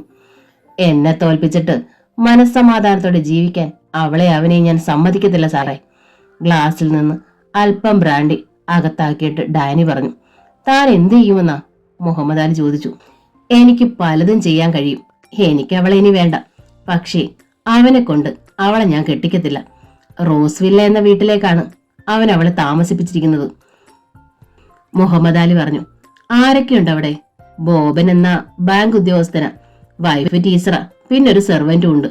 ഡാനി അല്പനേരം എന്തോ ആലോചിച്ചിരുന്നു. ഒടുവിൽ അയാൾ പുഞ്ചിരിച്ചു. അതൊരു കുടിലമായ പുഞ്ചിരിയായിരുന്നു. പിറ്റേന്ന് മുതൽ സോഫിയ കോളേജിൽ പോയി തുടങ്ങി. നടന്നാണ് അവൾ കോളേജിലേക്ക് പോയത്. വൈകുന്നേരം അവൾ ചാന്ദിനിയേക്കാൾ മുമ്പേ റോസ് വില്ലയിൽ എത്തുകയും ചെയ്തു. വീട്ടു ജോലികളിൽ അന്നാമ്മ ചേട്ടത്തിയെ സോഫിയ സഹായിച്ചു. വീടും വീട്ടുപകരണങ്ങളും അവൾ ഭംഗിയായി തുടച്ചു വൃത്തിയാക്കി. ചെടികൾക്ക് വെള്ളം നനച്ചു. മുഷിഞ്ഞ വസ്ത്രങ്ങൾ അലക്കാനിട്ടു. കഴുകി ഉണക്കിയ വസ്ത്രങ്ങൾ ഇസ്തിരിയിട്ട് മടക്കി വെച്ചു. സോഫിയയോട് ആദ്യം തോന്നിയ അനിഷ്ടം ചാന്ദിനിയുടെ മനസ്സിൽ നിന്ന് സാവധാനം മാഞ്ഞുപോയി. ഒരു ദിവസം പ്രകാശ് അവളെയും കൊണ്ട് വലിയൊരു റെഡിമെയ്ഡ് ഷോപ്പിൽ പോയി. വില കുറഞ്ഞതും പഴയതുമായ വസ്ത്രങ്ങളാണ് അവൾക്കുള്ളതെന്ന് അയാൾ പണ്ടേ ശ്രദ്ധിച്ചിരുന്നു. സോഫി എതിർത്തെങ്കിലും പ്രകാശ് അവൾക്ക് കുറേയേറെ വസ്ത്രങ്ങൾ വാങ്ങി. നല്ല ഭംഗിയുള്ള വസ്ത്രങ്ങൾ. കൈ നിറയെ പാക്കറ്റുകളുമായാണ് അവൾ അന്ന് റോസ് വില്ലയിൽ വന്നത്. നിനക്കിവിടെ ബുദ്ധിമുട്ടൊന്നുമില്ലല്ലോ സോഫിയ? അയാൾ ചോദിച്ചു. ഇല്ല സാർ, എനിക്ക് സുഖമാണ്. ബോബൻ സാറിനും ചാന്ദിനി ചേച്ചിക്കും എന്നോട് സ്നേഹമാണ്, അവൾ പറഞ്ഞു. അഥവാ എന്ത് ബുദ്ധിമുട്ടുണ്ടെങ്കിലും സഹിക്കാൻ അവൾ തയ്യാറായിരുന്നു. പിറ്റേന്ന് പുതിയ ഡ്രസ് ധരിച്ചാണ് അവൾ കോളേജിൽ പോകാൻ ഒരുങ്ങിയത്. ആ വേഷത്തിൽ അവൾ അതിസുന്ദരിയായിരുന്നു. സോഫി അന്ന് കോളേജിലേക്ക് നടന്നു പോകുമ്പോൾ ഡാനി കാർ ഓടിച്ചെതിരെ വന്നു. റോഡിന്റെ ഓരം ചേർന്ന് മെല്ലെ നടന്നുപോയ അവളെ കണ്ട് അയാളുടെ കണ്ണുകൾ മഞ്ഞളിച്ചു. ദൈവമേ, ഇവളെ ഞാൻ എങ്ങനെ അവന് വിട്ടുകൊടുക്കും? അയാൾ അടുത്ത ജംഗ്ഷനിൽ ചെന്ന് കാർ തിരിച്ച് അവളുടെ പിന്നാലെ ചെന്നു. സോഫിയെ കടന്ന് കാർ അല്പം മുന്നിലോട്ട് കയറിയിട്ട് അത് നിന്നു. സോഫിയ, അയാൾ അവളെ വിളിച്ചു. വിളി കേട്ട് മുഖം തിരിച്ചു നോക്കിയപ്പോഴാണ് സോഫിയ അയാളെ കണ്ടത്. അവളൊന്ന് ഞെട്ടി. കാറിലേക്ക് കയറൂ, ഞാൻ കോളേജിൽ കൊണ്ടുവന്ന് വിടാം. എനിക്ക് നിന്നോടൊരു പിണക്കവും ഇല്ല മോളെ, അയാൾ പുഞ്ചിരിയോടെ പറഞ്ഞു. എന്നാൽ എനിക്ക് നിങ്ങളെ വെറുപ്പാണ്. മേലിൽ എന്റെ പിന്നാലെ ഇങ്ങനെ വരരുത്, താക്കീതുപോലെ പറഞ്ഞിട്ട് സോഫിയ നടന്നുപോയി. ഡാനി അവളെ തന്നെ നോക്കി ഒരു നിമിഷം കാറിൽ തന്നെ ഇരുന്നു. പിന്നെ ഓടിച്ചുപോയി. അന്ന് വൈകുന്നേരം റോസ് വില്ലയിലേക്ക് ഒരു ഫോൺ കോൾ വന്നു. ചാന്ദിനിയാണ് അതെടുത്തത്. ചാന്ദിനി ടീച്ചറല്ലേ? ഒരു പുരുഷ സ്വരം. അതെ, ആരാ വിളിക്കുന്നേ? ഒരു പരിചയക്കാരനാണെന്ന് മാത്രം വിചാരിച്ചാൽ മതി. ടീച്ചറിന് ഞാനൊരു മുന്നറിയിപ്പ് തരാനാ വിളിക്കുന്നേ. ബോബൻ സാറിനെ ടീച്ചറിന് നഷ്ടപ്പെടാൻ പോകുന്നു. നിങ്ങൾ എന്താ പറഞ്ഞത്? എനിക്ക് മനസ്സിലായില്ല. ഉയരുന്ന ഹൃദയമിടിപ്പോടെ അവൾ ചോദിച്ചു. കയ്യെത്തും ദൂരത്ത് നിങ്ങളെക്കാൾ സുന്ദരിയും ചെറുപ്പക്കാരിയുമായ ഒരു പെണ്ണു വീട്ടിലുള്ളപ്പോൾ ബോബൻ സാറിന് അധിക ദിവസം ഒന്നും പിടിച്ചു നിൽക്കാൻ പറ്റത്തില്ല ടീച്ചറെ. കൂടുതലൊന്നും പറയാതെ ഫോൺ വെച്ചിട്ട് ഡാനി ബൂത്തിൽ നിന്ന് ഇറങ്ങി കാറിൽ കയറി. ഹലോ ഹലോ, ചാന്ദിനി വിളിച്ചു. ഫോൺ കട്ടായി എന്ന് അപ്പോഴാണ് അവൾക്ക് മനസ്സിലായത്. അവൾ സ്തംഭിച്ചു നിന്നു. അനൂപ് ജോണിനെ തോബിയാസിന്റെ വാടക ഗുണ്ടകൾ തല്ലിച്ചതച്ച വാർത്ത കേൾക്കാൻ സാധിക്കും എന്ന പ്രതീക്ഷയോടെയാണ് ഗ്ലോറിയ അന്ന് ഉറക്കമുണർന്നത്. പക്ഷെ അവൾ ഓഫീസിൽ ചെന്നപ്പോൾ അയാൾ ഹാജരുണ്ടായിരുന്നു എന്ന് മാത്രമല്ല, അവളുടെ മുറിയിൽ വന്ന് പ്രേമത്തോടെ സംസാരിക്കുകയും ചെയ്തു. ഒരു മുന്നറിയിപ്പ് കൊടുത്താലോ എന്ന് പലവട്ടം അവൾ ആലോചിച്ചെങ്കിലും സൂചന പോലും കൊടുത്തില്ല. അത്യാഗ്രഹിയായ അനൂപിനുള്ള ശിക്ഷ അത്യാഗ്രഹിയായ തോബിയാസ് തന്നെ കൊടുക്കട്ടെ. നമുക്ക് തോബിയാസിനെ പുറത്താക്കണ്ടേ മോളെ? അന്ന് രാത്രിയിൽ ജെയിംസ് ചോദിച്ചു. സമയമായില്ല ഡാഡി, ചില കാര്യങ്ങൾ കൂടി നടന്നതിന് ശേഷം മതി, അവൾ പറഞ്ഞു. അതിനുള്ളിൽ അയാൾ ഇനിയും വെട്ടിപ്പ് നടത്തിയാലോ? യമുന സംശയിച്ചു. ഇല്ല മമ്മി, ഓഫീസിൽ അയാളുടെ ഓരോ നീക്കവും കാവൽ നായക്കളെ പോലെ ശ്രദ്ധിക്കാൻ ഞാൻ മിടുക്കന്മാരെ ഏർപ്പാടാക്കിയിട്ടുണ്ട്. തോബിയാസും വാടക ഗുണ്ടാ തലവനുമായ റോബർട്ട് പെരേരയുമായി നടന്ന ഫോൺ സംഭാഷണം ടേപ്പ് ചെയ്തത് ഉറങ്ങും മുമ്പ് അന്ന് രാത്രിയിൽ അവൾ പ്ലേ ചെയ്ത് കേട്ടു. കൊല്ലരുത്, മനസ്സിലായില്ലേ? തോബിയാസ് പറയുന്നു. കൊല്ലുകയില്ല, അത് റിസ്ക് ആണ്, വകുപ്പ് മാറും, റോബർട്ട് പറയുന്നു. പക്ഷേ അവളെ കെട്ടാൻ അവന്റെ കൈ ഉയരരുത്. ഇല്ല, നാളെ ഞാൻ 50,000 കൊടുത്തയക്കും, ബാക്കി 50 സംഭവം നടന്ന് പിറ്റേന്ന്. ഓക്കെ, തോബിയാസ് സമ്മതിക്കുന്നു. അവൾ ഉറങ്ങാൻ കടന്നു. പിറ്റേന്ന് രാവിലെ ഓഫീസിലെ സെക്യൂരിറ്റി ഓഫീസർ തോമസിന്റെ ഫോൺ കോളാണ് ഗ്ലോറിയെ ഉണർത്തിയത്. ഗുഡ് മോർണിംഗ് മാഡം, ഒരു ബാഡ് ന്യൂസ് പറയാനാണ് ഞാൻ വിളിച്ചത്, ക്ഷമാപണ സ്വരത്തിൽ അയാൾ പറഞ്ഞു. എന്താ തോമസേ? നമ്മുടെ മെയിൻ ഗേറ്റിന് മുമ്പിൽ ശരീരത്തിൽ നിന്ന് വെട്ടിയെടുത്ത 2 കൈകൾ കിടക്കുന്നു, അയാൾ പറഞ്ഞു. സ്ത്രീയുടെയോ പുരുഷന്റെയോ? ഞെട്ടലോടെയാണ് അവൾ ചോദിച്ചത്. ഞാൻ കണ്ടില്ല മാഡം, ഗാർഡ് ഷാജിയാണ് വിളിച്ചു പറഞ്ഞത്. ഞാൻ വീട്ടിൽ നിന്ന് ഇറങ്ങിയതേ ഉള്ളൂ. നിലത്ത് വളകളുണ്ടെന്നാണ് ഷാജി പറഞ്ഞത്. ശരി, ഞാനിതാ വരുന്നു. എന്താണ് സംഭവിച്ചതെന്ന് ഗ്ലോറിയയ്ക്ക് പിടികിട്ടിയില്ല. അവൾ കാർ എടുത്ത് പുറപ്പെട്ടു. JJ എഡ്യൂക്കേഷണൽ ട്രസ്റ്റിന്റെ മുന്നിൽ വലിയൊരു ആൾക്കൂട്ടം വൃത്താകൃതിയിൽ നിൽക്കുന്നത് ദൂരെ വെച്ചേ കാറിലിരുന്ന് ഗ്ലോറിയ കണ്ടു. ആൾക്കൂട്ടത്തിന് അടുത്ത് ചെന്ന് കാർ നിന്നു. ഗ്ലോറിയ വണ്ടിയിൽ നിന്ന് ഇറങ്ങിയപ്പോഴേക്കും സെക്യൂരിറ്റി ഓഫീസർ തോമസ് ചെറിയാനും സെക്യൂരിറ്റി ഗാർഡ് ഷാജി ഓടി വന്നു. വല്ലതും അറിഞ്ഞോ തോമസേ? അവൾ ചോദിച്ചു. ഇല്ല മാഡം, മാഡം വന്നിട്ട് പോലീസിൽ അറിയിക്കാമെന്ന് വിചാരിച്ചു, ഞാൻ വിളിച്ചില്ല, തോമസ് ചെറിയാൻ പറഞ്ഞു. ഗ്ലോറിയയ്ക്ക് വേണ്ടി ആൾക്കൂട്ടത്തിനിടയിൽ ഷാജി ഒരു വിടവുണ്ടാക്കി. അവൾ അടുത്ത് എന്ന് നോക്കി. മുറിച്ചെടുത്ത 2 കൈകൾ നിലത്ത് കിടക്കുന്നത് അവൾ കണ്ടു. തോളിനടുത്ത് വെച്ചാണ് രണ്ടും ഛേദിച്ചിരിക്കുന്നത്. മുറിവിൽ നിന്ന് രക്തം വീണ് കട്ട പിടിച്ചിട്ടുണ്ട്. ഗ്ലോറിയ ഒന്ന് നോക്കിയതേ ഉള്ളൂ. അവൾ കണ്ണുകൾ പെട്ടെന്ന് പിൻവലിച്ചു. അതൊരു പുരുഷന്റെ കൈകളാണെന്ന് ഒറ്റ നോട്ടത്തിൽ തന്നെ അവൾക്ക് മനസ്സിലായി. നിലത്ത് കറുത്ത കുപ്പിവളകൾ പൊട്ടിക്കിടക്കുന്നുണ്ടായിരുന്നു. ഗ്ലോറിയയ്ക്ക് ഒന്നും മനസ്സിലായില്ല. താനാണോ ഇതാദ്യം കണ്ടത്? ഷാജിയോട് അവൾ ചോദിച്ചു. അതെ മാഡം, 7 മണിയായി കാണും. താക്കോലുമായി ഗേറ്റ് തുറക്കാൻ ഞാൻ വന്നപ്പോഴാണ്. രാത്രിയിൽ ആരെങ്കിലും വഴക്കുണ്ടാക്കുന്നതോ ഒച്ച വെക്കുന്നതോ വണ്ടി വന്നിട്ട് പോകുന്ന ശബ്ദമോ കേട്ടോ? അവൾ വീണ്ടും ചോദിച്ചു. ഇല്ല മാഡം. ഗ്ലോറിയ ഉടൻ തന്നെ പേൾവി ബംഗ്ലാവിലേക്ക് വിളിച്ച് ജെയിംസിനെ വിവരം അറിയിച്ചു.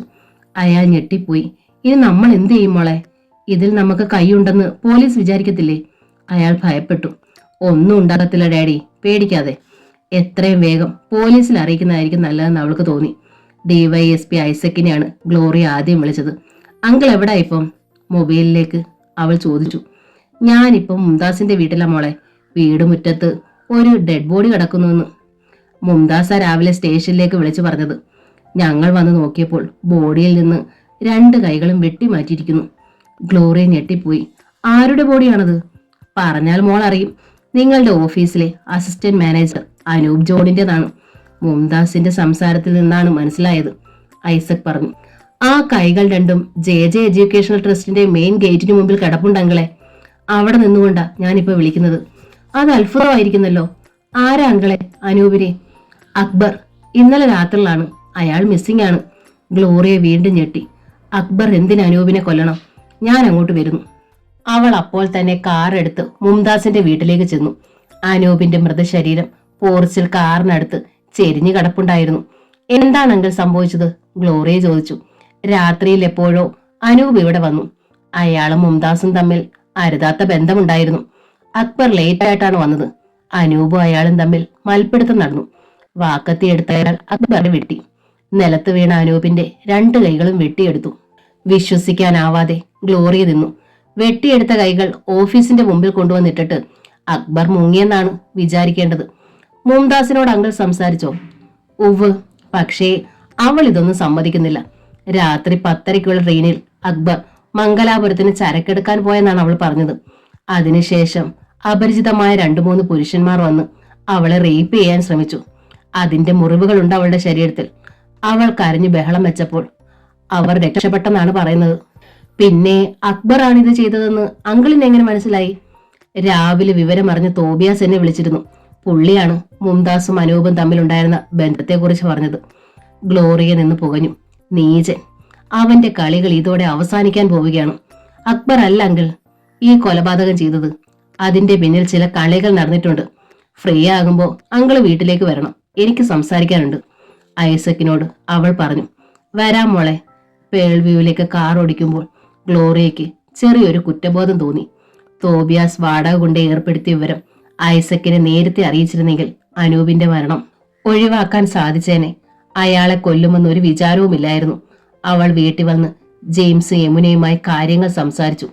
ഇത്ര ഭയങ്കരനാണോ ആ തോബിയാസ്? യമുന ഞെട്ടിപ്പോയി. ഇപ്പൊ തന്നെ ഞാൻ അവനെ. ഐസക്കിന് വിവരം അറിയിക്കാൻ ജെയിംസ് കോപത്തോടെ ഫോൺ എടുത്തു. ഗ്ലോറിയ അയാളെ തടഞ്ഞു. എടുത്ത ചാടി ഒന്നും ചെയ്യരുത് ഡാഡി. ഐസക് അങ്കിൾ ഇവിടെ വരും. ജെയിംസ് തൽക്കാലം അടങ്ങി. JJ എഡ്യൂക്കേഷണൽ ട്രസ്റ്റിന് അന്ന് അവധി കൊടുത്തു. പോസ്റ്റ്മോർട്ടം കഴിഞ്ഞ അയാളുടെ ശരീരം നാട്ടിലേക്ക് കൊണ്ടുപോയി. മരണാനന്തര ചടങ്ങുകളിൽ ജെയിംസും യമുനയും ഗ്ലോറിയയും പങ്കെടുത്തു. തോബിയാസും എൽസിയും ഉണ്ടായിരുന്നു അനൂപിന്റെ വീട്ടിൽ. അവർ ഗ്ലോറിയെ കണ്ട ഭാവം നടിച്ചില്ല. സന്ധ്യ കഴിഞ്ഞ ഐസക് പേൾവ്യൂവിൽ വന്നു. അനൂപിനെ കൊന്നത് ആ തോബിയാസാ. അവനെ ഉടനെ അറസ്റ്റ് ചെയ്യണോ ഐസക്കെ? ജെയിംസ് പറഞ്ഞു. തോബിയാസോ? അയാൾ ഞെട്ടി. അതെ, തെളിവുകൾ എന്റെ മോളുടെ കയ്യിലുണ്ട്. ഐസക് ഒന്നും മനസ്സിലാകാത്ത മട്ടിൽ ഗ്ലോറിയെ നോക്കി. അങ്കിൾ വരൂ, അവൾ പറഞ്ഞു. ഔട്ട് ഹൗസിലെ ഓഫീസ് മുറിയിലേക്കാണ് അയാളെ അവൾ കൊണ്ടുപോയത്. അവൾ കമ്പ്യൂട്ടർ ഓൺ ചെയ്തു. മുംതാസുമായി അരുതാത്ത ബന്ധമുണ്ടായിരുന്നത് അനൂപിനല്ല, തോബിയാസിനായിരുന്നു. അവൾ പറഞ്ഞു. തോബിയാസിനോ? മനസ്സിലാകാത്ത മട്ടിൽ അയാൾ അവളെ നോക്കി. അങ്കിൾ ഇത് കണ്ടോ? ഒരു പ്രത്യേക ഫയലിൽ അവൾ സ്കാൻ ചെയ്ത് സേവ് ചെയ്ത് വെച്ചിരുന്ന ഫോട്ടോ അയാൾക്ക് കാണിച്ചു കൊടുത്തു. മുംതാസിന്റെ ബെഡ്റൂമിൽ അവളോടൊപ്പം നിൽക്കുന്ന തോബിയാസിന്റെ ഫോട്ടോ കണ്ട് ഐസക് അമ്പരന്നു. നേരിൽ കണ്ട് ക്യാമറ ഫോണിൽ ഞാൻ എടുത്ത പിക്ചറാ ഇത്, അവൾ പറഞ്ഞു. അനൂപിനെ അപ്പോൾ ബലിയാടാക്കുകയായിരുന്നു അവൻ. അതെ, അയാളെ കൊന്നത് ആരാണെന്നറിയാമോ? റോബർട്ട് പെരേര എന്ന പേര് കേട്ടിട്ടുണ്ടോ അങ്കിൾ? അവൻ പ്രസിദ്ധ വാടാക്കൊലയാളിയാ മോളെ. എന്നാൽ ഈ സംഭാഷണങ്ങൾ കേൾക്ക്. തോബിയാസും റോബർട്ട് പെരേരയും തമ്മിലുള്ള ടെലിഫോൺ സംഭാഷണം ടേപ്പ് ചെയ്ത് അവൾ ഐസക്കിനെ കേൾപ്പിച്ചു. ഇത് മതി മോളെ അവനെ പൂട്ടാൻ. ഇന്ന് തന്നെ ഞാൻ അവനെ കസ്റ്റഡിയിലെടുക്കും. എന്നെ കെട്ടാൻ അനൂപിന്റെ കൈ ഉയരരുതെന്ന് തോബിയാസ് കൊടുത്ത നിർദ്ദേശം പെരേര അക്ഷരം പ്രതി പാലിച്ചു. പക്ഷേ ഗ്ലോറിയ നെടുവീർപ്പെട്ടു. ഈ ടേപ്പ് ഞാൻ കൊണ്ടുപോവാ മോളെ. ഇതൊരു പ്രധാന എവിഡൻസ് ആണ്, ഐസക് പറഞ്ഞു. എടുത്തോളൂ. അവൾ ആ കാസറ്റ് അയാൾക്ക് കൊടുത്തു. അയാൾ അപ്പോൾ തന്നെ പോയി. പിറ്റേന്ന് രാവിലെ ഐസക്കിന്റെ ഫോൺ വന്നു. എന്തോ കുഴപ്പങ്ങളുണ്ടെന്ന് തോബിയാസ് മണത്തറിഞ്ഞ ലക്ഷണമുണ്ട് മോളെ. അറസ്റ്റ് ചെയ്തു അയാളെ? ഇല്ല, ഞാൻ ചെന്നപ്പോഴേക്കും അവൻ മുങ്ങി. നിരാശയോടെ ഗ്ലോറിയ കസേരയിലേക്ക് അമർന്നു. ഡോക്ടർ ശ്യാമള ബോബന്റെയും ചാന്ദിനിയുടെയും മുഖത്തേക്ക് മാറി മാറി നോക്കി. ചാന്ദിനിയുടെ ഓവറിയിൽ ചെറിയൊരു പ്രോബ്ലം ഉണ്ട്. അതുകൊണ്ടാണ് വർഷം 1 കഴിഞ്ഞിട്ടും ചാന്ദിനി ഗർഭിണിയാവാത്തത്, ഡോക്ടർ പറഞ്ഞു. പ്രശസ്ത ഗൈനക്കോളജിസ്റ്റ് ആണ് ഡോക്ടർ ശ്യാമള. ഡോക്ടർ പറഞ്ഞത് കേട്ട് ചാന്ദിനിയുടെ മുഖം മങ്ങി. എന്ത് പ്രോബ്ലമാ ഡോക്ടർ? ബോബൻ ചോദിച്ചു. പേടിക്കേണ്ട കാര്യമില്ല, സിസ്റ്റാണ്. സാധാരണ സ്ത്രീകളിൽ കണ്ടുവരാറുള്ള സ്ഥിതിവിശേഷമാണ്. നമുക്കത് മാറ്റിയെടുക്കാവുന്നതേ ഉള്ളൂ. ഞാനൊരു ടെസ്റ്റിന് കുറിച്ച് തരാം. എന്നിട്ട് 2 ആഴ്ച കഴിഞ്ഞ് വരൂ. മരുന്നിനുള്ള പ്രിസ്ക്രിപ്ഷനുമായി രണ്ടുപേരും ഡോക്ടറുടെ കൺസൾട്ടിംഗ് റൂമിൽ നിന്നിറങ്ങി. വീട്ടിലേക്ക് കാർ ഓടിക്കുമ്പോൾ ബോബൻ നിശബ്ദനായിരുന്നു. എന്താ ബോബൻ ഒന്നും മിണ്ടാത്തത്? ചാന്ദിനി ചോദിച്ചു. ഒന്നുമില്ല, ഞാൻ വെറുതെ. എന്നോട് ദേഷ്യമുണ്ടോ ബോബന്? എന്തിന്? എന്റെ കുഴപ്പം കൊണ്ടല്ലേ നമുക്ക് കുഞ്ഞുങ്ങൾ ഉണ്ടാവാത്തത്. ചികിത്സിച്ച് മാറ്റാവുന്നതല്ലേ ഉള്ളൂ. നമുക്ക് കുറച്ചുകൂടി വെയിറ്റ് ചെയ്യാമെന്നേ. നീ വെറുതെ പേടിക്കണ്ട. അയാൾ ഇടത് കൈയെടുത്ത് അവളുടെ ചുമലിൽ തൊട്ടു. ബോബൻ വെറുതെ ആശ്വസിപ്പിക്കുകയാണെന്ന് ചാന്ദിനിക്ക് തോന്നി. വീട്ടിൽ ചെന്നപ്പോൾ കുളി കഴിഞ്ഞ് മുടി ഉണക്കി സോഫിയ മുറ്റത്ത് നിൽക്കുന്നുണ്ടായിരുന്നു. അവളെ കണ്ട് ചാന്ദിനിയുടെ മുഖം വിളറി. ആ ഫോൺ കോൾ മനസ്സിലേക്ക് തീ കോരിയിട്ടെങ്കിലും ബോബന്റെ ഭാഗത്തു നിന്നോ സോഫിയയുടെ ഭാഗത്തു നിന്നോ സംശയത്തിനിട നൽകുന്ന ഒരു പെരുമാറ്റവും ഇതുവരെ ഉണ്ടായിട്ടില്ല. പക്ഷേ എന്തെങ്കിലും ഉണ്ടാകാൻ അധിക നേരം വേണ്ടല്ലോ. സോഫി എന്തെങ്കിലും കാരണം പറഞ്ഞ് ഇവിടുന്ന് ഒഴിവാക്കണം. ഡോക്ടറെ കണ്ടിട്ട് എന്തു പറഞ്ഞു ചേച്ചി? സോഫി ഓടി വന്ന് ചോദിച്ചു. വയറുവേദനയാണെന്ന് പറഞ്ഞാണ് ഡോക്ടറെ കാണാൻ ചാന്ദിനി പോയത്. ഓ സാരമില്ല, മരുന്ന് തന്നു, ചാന്ദിനി നിസ്സാര മട്ടിൽ പറഞ്ഞു. അന്ന് രാത്രി ഉറങ്ങാൻ കിടക്കുമ്പോൾ ചാന്ദിനി അസാധാരണമായൊരു ചോദ്യം ബോബനോട് ചോദിച്ചു. ഞാൻ പ്രസവിച്ചില്ലെങ്കിൽ ബോബൻ എന്നെ ഉപേക്ഷിക്കുമോ? ചോദ്യം കേട്ട് അയാൾ ഞെട്ടി. എന്ത് വിഡ്ഢിത്തമാ ചാന്ദിനി നീ ചോദിക്കുന്നേ? എന്നിട്ട് വേറൊരു പെണ്ണിനെ കെട്ടുമോ? ബോബന് കുഞ്ഞിനെ തരാൻ കഴിവുള്ളൊരു പെണ്ണിനെ? അയാൾ അവളെ ചേർത്ത് പിടിച്ച് ഉമ്മ വെച്ചു. ഭ്രാന്ത് പറയാതെ നീ ഉറങ്ങാൻ നോക്കുമോളെ. ആ കരവലയത്തിനുള്ളിൽ അവൾക്ക് സുരക്ഷിതത്വ ബോധം തോന്നി. പിറ്റേന്ന് ഞായർ വീട് തൂത്തു തുടയ്ക്കാൻ അന്നമ്മ ചേട്ടത്തിയെ സോഫിയെ സഹായിച്ചു. ഭിത്തിയിൽ അപ്പടി ചുക്കില്ല മോളെ. ഇവിടെ ക്ലീനറുണ്ട്, പക്ഷേ എനിക്കത് ഉപയോഗിക്കാൻ അറിയാൻ മേല. ഇടയ്ക്കൊക്കെ ബോബൻ സാറാ ക്ലീൻ ചെയ്യുന്നേ. പഠിപ്പിച്ചാൽ ഞാൻ ക്ലീൻ ചെയ്യാം, സോഫിയ പറഞ്ഞു. അത് കേട്ടുകൊണ്ടാണ് ബോബൻ വന്നത്. ഞാൻ പഠിപ്പിക്കാം. സോഫിയ അതൊക്കെ അറിഞ്ഞിരിക്കേണ്ടതാ. പ്രകാശിന്റെ വീട് വൃത്തിയാക്കേണ്ടതല്ലേ? അത് പറഞ്ഞ് അയാൾ ചിരിച്ചു. അവളും ചിരിച്ചു. ബോബൻ വാക്യൂം ക്ലീനർ എടുത്തോണ്ട് വന്ന് അതിന്റെ ഭാഗങ്ങളും ഉപയോഗങ്ങളും സോഫിയയ്ക്ക് മനസ്സിലാക്കി കൊടുത്തു. ചാന്ദിനി വന്ന് നോക്കിയപ്പോൾ ബോബനും സോഫിയും അടുത്തടുത്ത് നിൽക്കുകയാണ്. അവൾക്ക് അത് ഒട്ടും ഇഷ്ടമായില്ല. ബോബൻ ക്ലീൻ ചെയ്താൽ മതി, സോഫി ഇങ്ങോട്ട് വരൂ. അവൾ സോഫിയെ വിളിച്ചുകൊണ്ട് കിച്ചണിലേക്ക് പോയി. ബോബനാണ് വീട് മുഴുവൻ വാക്യൂം ക്ലീൻ ചെയ്തത്. ഉച്ചയ്ക്ക് ഊണ് കഴിഞ്ഞ് ചാന്ദിനിയും ബോബനും ഉച്ച മയക്കത്തിലായി കിടന്നു.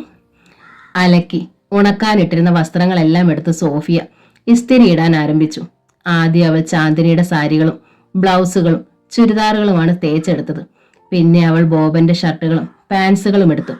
4 മണിക്ക് അന്നാമ്മ ചേട്ടത്തി ചായ ഉണ്ടാക്കി ചാന്ദിനിയും ബോബനെയും വിളിച്ചുണർത്തിയപ്പോൾ സോഫിയ ഷർട്ടുകൾ തേച്ചു മടക്കി വെക്കുകയാണ്. സോഫിയയ്ക്ക് നന്നായി ഷർട്ട് തേക്കാൻ അറിയാലോ, എവിടുന്ന് പഠിച്ചു? അയാൾ അവളെ അഭിനന്ദിച്ചു. അവൾ ലജ്ജയോടെ ചിരിച്ചു. അത് കണ്ട് ചാന്ദിനിയുടെ മുഖം കറുത്തു. സോഫിയെ കൊണ്ട് ഇത്തരം പണികളൊന്നും ചെയ്യിക്കണ്ട, ഷർട്ടും പാൻസും ഒക്കെ ബോബൻ തന്നെ ഇസ്തിരി ഇട്ടാ മതി, അവൾ പറഞ്ഞു. ഉത്തരവ്, ബോബൻ തമാശ മട്ടിൽ പറഞ്ഞു. ചാന്ദിനിക്ക് അത് ഒട്ടും ഇഷ്ടപ്പെട്ടില്ല. അന്ന് രാത്രിയിൽ ചാന്ദിനി ഉറങ്ങി ഉണർന്നപ്പോൾ ബോബൻ കിടക്കയിലില്ല. അവളുടെ ഉള്ളൊന്ന് കാളി. അവൾ വേഗം എഴുന്നേറ്റ് മുറിയിൽ നിന്നിറങ്ങി. ഡൈനിങ് റൂമിൽ ഉണ്ടായിരുന്നു ബോബൻ. ഫ്രിഡ്ജിൽ നിന്ന് വെള്ളം എടുത്ത് കുടിക്കുകയായിരുന്നു അയാൾ. ചാന്ദിനി പെട്ടെന്ന് തിരിഞ്ഞു നടന്നു റൂമിൽ ചെന്ന് കിടന്നു. ബോബൻ ഉടൻ തന്നെ അവളുടെ അടുത്ത് വന്ന് കിടന്നുറങ്ങി. സോഫി ഇനി വീട്ടിൽ താമസിച്ചാൽ തന്റെ മനസമാധാനം ഇല്ലാതാകും. ചാന്ദിനിക്കത് മനസ്സിലായി. പിറ്റേന്ന് വൈകുന്നേരം സ്കൂളിൽ നിന്ന് വന്നപ്പോൾ അവൾ സോഫിയയുടെ അടുത്തേക്ക് ചെന്നു. ഞാനൊരു കാര്യം പറഞ്ഞാൽ നീ അത് ബോബനോടോ പ്രകാശിനോടോ പറയരുത്. പറയുമോ? സോഫിയ ഒന്ന് പകച്ചു. ഇല്ല. സത്യം ചെയ്. സത്യമായിട്ടും പറയില്ല. നീ എത്രയും വേഗം ഈ വീട്ടിൽ നിന്ന് താമസം മാറണം. പറ്റിയാൽ നാളെ തന്നെ. നീ ഇവിടെ താമസിക്കുന്നത് എനിക്ക് ഇഷ്ടമല്ല. ചാന്ദിനി കൂടുതലൊന്നും പറയാതെ വെട്ടിത്തിരിഞ്ഞ് നടന്നുപോയി. സോഫിയ സ്തബ്ധയായി നിന്നു. സോഫിയ എവിടെ? അത്താഴത്തിന് അവളുടെ ഇരിപ്പിടം ഒഴിഞ്ഞു കിടക്കുന്നത് കണ്ട് ബോബൻ ചോദിച്ചു. അവൾക്കൊന്നും വേണ്ടെന്ന്. തലവേദനയാ. അലക്ഷ്യമട്ടിൽ ചാന്ദിനി പറഞ്ഞു. ബാം വല്ലതും പുരട്ടിയോ? ആ, എനിക്കറിയത്തില്ല. താല്പര്യമില്ലാത്ത മട്ടിൽ അവൾ പറഞ്ഞു. ബോബൻ പെട്ടെന്ന് എഴുന്നേറ്റു. എവിടെ പോവാ? ഈർഷ്യയോടെ ചാന്ദിനി ചോദിച്ചു. എന്റെ കയ്യിൽ പെയിൻ കില്ലർ ഉണ്ട്, അത് കൊടുക്കാം. ടാബ്ലറ്റും കഴിച്ച് ഒരു ഗ്ലാസ് പാലും കൂടി കുടിച്ച് കിടന്നോട്ടെ. സുഖമായി ഉറങ്ങിക്കോളും. ബോബൻ ഇവിടെ ഇരിക്കെ, ഞാൻ കൊടുത്തോളാം ടാബ്ലറ്റ്. ചാന്ദിനി കടുപ്പിച്ചു പറഞ്ഞു. അവൾക്ക് എന്താണ് പറ്റിയതെന്ന് ഓർത്ത് അയാൾ അത്ഭുതപ്പെട്ടു. വാതിൽ അടച്ചിട്ടിരിക്കുകയായിരുന്നെങ്കിലും സോഫി അവളുടെ മുറിയിൽ കിടന്നുകൊണ്ട് എല്ലാം കേൾക്കുന്നുണ്ടായിരുന്നു. എന്താണ് ചാന്ദിനിക്കുണ്ടായ മനമാറ്റത്തിന് കാരണം? അവൾക്ക് മനസ്സിലായതേയില്ല. അതുകൊണ്ട് അറിഞ്ഞുകൊണ്ട് താൻ ഒരു തെറ്റും ചെയ്തിട്ടില്ല. കഴിയുന്നതും നാളെ തന്നെ ഇവിടെ നിന്ന് താമസം മാറ്റണമെന്ന് വൈകുന്നേരം ചാന്ദിനി തന്ന അന്ത്യശാസന. ആലോചിച്ചു കിടന്ന് സോഫി എപ്പോഴും ഉറങ്ങി. നേരം വെളുത്തവൾ പതിവ് പോലെ വീട്ടുജോലികൾ ചെയ്തു. ചാന്ദിനി അവളോട് എന്തെങ്കിലും മിണ്ടുകയോ നോക്കുകയോ ചെയ്തില്ല. ബ്രേക്ക്ഫാസ്റ്റ് കഴിച്ച് ബോബൻ ബാങ്കിലേക്ക് പോയി. പുതുതായി ബോബൻ വാങ്ങിക്കൊടുത്ത സിൽക്ക് സാരിക്ക് ബ്ലൗസ് തുന്നിക്കണമായിരുന്നു ചാന്ദിനിക്ക്. 11 മണിയായപ്പോൾ അവൾ പുറത്തേക്ക് പോകാനായി വേഷം ധരിച്ചു തുടങ്ങി. അന്നാമ്മ ചേട്ടത്തിന്റെ അടുത്തേക്ക് വന്നു. ചേട്ടത്തി, ഞാൻ തയ്യൽ കടയിലേക്കൊന്ന് പോയിട്ട് വരാം. അന്നാമ്മ ചേട്ടത്തി തല കുലുക്കി. വീട്ടിൽ നിന്നിറങ്ങി ഒരു ഓട്ടോ പിടിച്ച് ബ്ലൗസിന്റെ തുണിയുമായി ടൗണിലുള്ള തയ്യക്കടയിലേക്ക് ചാന്ദിനി പോയി. അല്പനേരം കഴിഞ്ഞപ്പോൾ ഒരു പ്ലാസ്റ്റിക് സഞ്ചിയുമായി അന്നമ്മ ചേട്ടത്തി സോഫിയുടെ അടുത്തേക്ക് വന്നു. മോളെ, ഞാൻ മാർക്കറ്റിലൊന്ന് പോയേച്ച് വരാം. ശനിയാഴ്ചയല്ലേ, ഇന്ന് നല്ല മീൻ കിട്ടും. അരി വെന്തോന്നൊന്ന് നോക്കണേ. അവൾ തല കുലുക്കി. അന്നാമ്മ ചേട്ടത്തി പോയപ്പോൾ സോഫിയ അടുക്കളയിലേക്ക് ചെന്നു. അടുപ്പത്ത് അലൂമിനിയം കലത്തിൽ അരി തിളയ്ക്കുന്നുണ്ടായിരുന്നു. കലത്തിന്റെ അടപ്പ് പൊക്കി നോക്കിയപ്പോൾ വെള്ളം കുറവാണ്. ടാപ്പിൽ നിന്ന് കുറച്ച് വെള്ളം പകർന്ന് അവൾ കലത്തിൽ ഒഴിച്ചു. അപ്പോഴാണ് കോളിംഗ് ബെൽ മുഴങ്ങിയത്. സോഫിയ ചെന്ന് വാതിൽ തുറന്നു. അവൾ ഞെട്ടിപ്പോയി. ഡാനിയാണ് വന്നത്. അയാളുടെ ചുണ്ടിലെ വഷളം ചിരി കണ്ട് അവൾ ഭയന്നു. പെട്ടെന്ന് വാതിലടയ്ക്കാൻ അവൾ ശ്രമിച്ചെങ്കിലും ഡാനി അത് മനസ്സിലാക്കി വേഗം സ്വീകരണ മുറിയിലേക്ക് കയറി. എന്തിനാ നിങ്ങൾ വന്നത്? അമ്പരപ്പോടെ അവൾ ചോദിച്ചു. വെറുതെ നിന്നെ ഒന്ന് കാണാൻ. ഇടയ്ക്കൊക്കെ നിന്നെ ഒന്ന് കണ്ടില്ലെങ്കിൽ, 2 വാക്ക് സംസാരിച്ചില്ലെങ്കിൽ എനിക്ക് ഭ്രാന്ത് വരും മോളെ. അയാൾ ചിരിച്ചു. എനിക്ക് നിങ്ങളെ കാണണ്ട, വേഗം ഇറങ്ങിപ്പോ. അതാ നല്ലത്. അല്ലെങ്കിൽ ഞാനിപ്പോ ചാന്ദിനി ചേച്ചിയെ വിളിക്കും. അയാളെ ഒഴിവാക്കാനായി സോഫിയ പറഞ്ഞു. ചാന്ദിനി ചേച്ചിയെ വിളിക്കുമെന്നോ? നിന്റെ നമ്പർ കൊള്ളാം. നീ ചാന്ദിനി ചേച്ചി വിളിച്ചാലും അന്നമ്മ ചേട്ടത്തിയെ വിളിച്ചാലും അവരാരും വരത്തില്ല. ചാന്ദിനി ടൈലർ ഷോപ്പിലും അന്നമ്മ ചേട്ടത്തി മാർക്കറ്റിലുമാണ്. 2 പേരെ അവിടെ കണ്ടിട്ടാ ഞാൻ വരുന്നത്. സോഫിയ അയാളെ തുറച്ചു നോക്കി. എന്ത് വേണം നിങ്ങൾക്ക്? അവൾ ചോദിച്ചു. എനിക്ക് നിന്നെ വേണം, വേറൊന്നും വേണ്ട. നിന്നെ ഞാൻ ആഗ്രഹിച്ചു പോയതാ മോളെ. നിന്നെ കിട്ടാൻ വേണ്ടി ഞാൻ എന്തും ചെയ്യും, എന്തും. അയാളുടെ വക്രിച്ച ചുണ്ടുകളിലെ ചിരി കണ്ടപ്പോൾ അവൾ പെട്ടെന്ന് പിന്നിലേക്ക് മാറി. എന്നെ ഉപദ്രവിക്കരുത് പ്ലീസ്. എന്നേക്കാൾ സുന്ദരികളായ എത്രയോ പെൺകുട്ടികളുണ്ട്. അവരെ ആരെങ്കിലും നിങ്ങൾക്ക് കിട്ടും. ഞാൻ പ്രകാശ് സാറിനെ സ്നേഹിക്കുന്നു. സാറിനെ മാത്രമേ ഞാൻ കല്യാണം കഴിക്കൂ. ഡാനി പൊട്ടിച്ചിരിച്ചു. നീ അവനെ തന്നെ കല്യാണം കഴിച്ചു. എനിക്കൊരു വിരോധവും ഇല്ല. എനിക്ക് ഒരൊറ്റ ദിവസത്തേക്ക് മാത്രം മതി നിന്നെ. ഒരൊറ്റ ദിവസത്തേക്ക് മാത്രം. നീ എന്റെ മണവാട്ടിയാകണം. അത് കഴിഞ്ഞ് നിന്നെ ഞാൻ അവന് കൊടുത്തേക്കാം. അയാളുടെ കണ്ണുകളിലെ വന്യമായ തിളക്കം കണ്ട് അവൾ ഞെട്ടി. എന്റെ മാനസപുത്രി എന്ന നോവലിന്റെ ഈ ഭാഗം ഇവിടെ പൂർണ്ണമാവുകയാണ്. അടുത്ത ഭാഗം ഉടൻ തന്നെ അപ്ലോഡ് ചെയ്യുന്നതായിരിക്കും. താങ്ക്